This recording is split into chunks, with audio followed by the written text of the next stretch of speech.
Hello guys, welcome to our channel. Today I am going to show you how to add multiple photos in Instagram story. Okay, so let's get started. Then first of all click on Instagram app. Okay, tap on plus icon and click on history. Okay, tap on your galleries and tap on this option.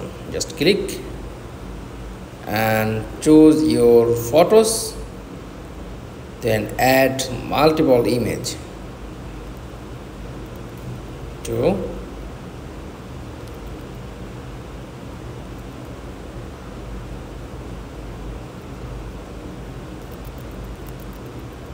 okay, then scroll down, choose your image and next, then add multiple image and tap on this option and click on share, then add multiple photos in Instagram story. That's all.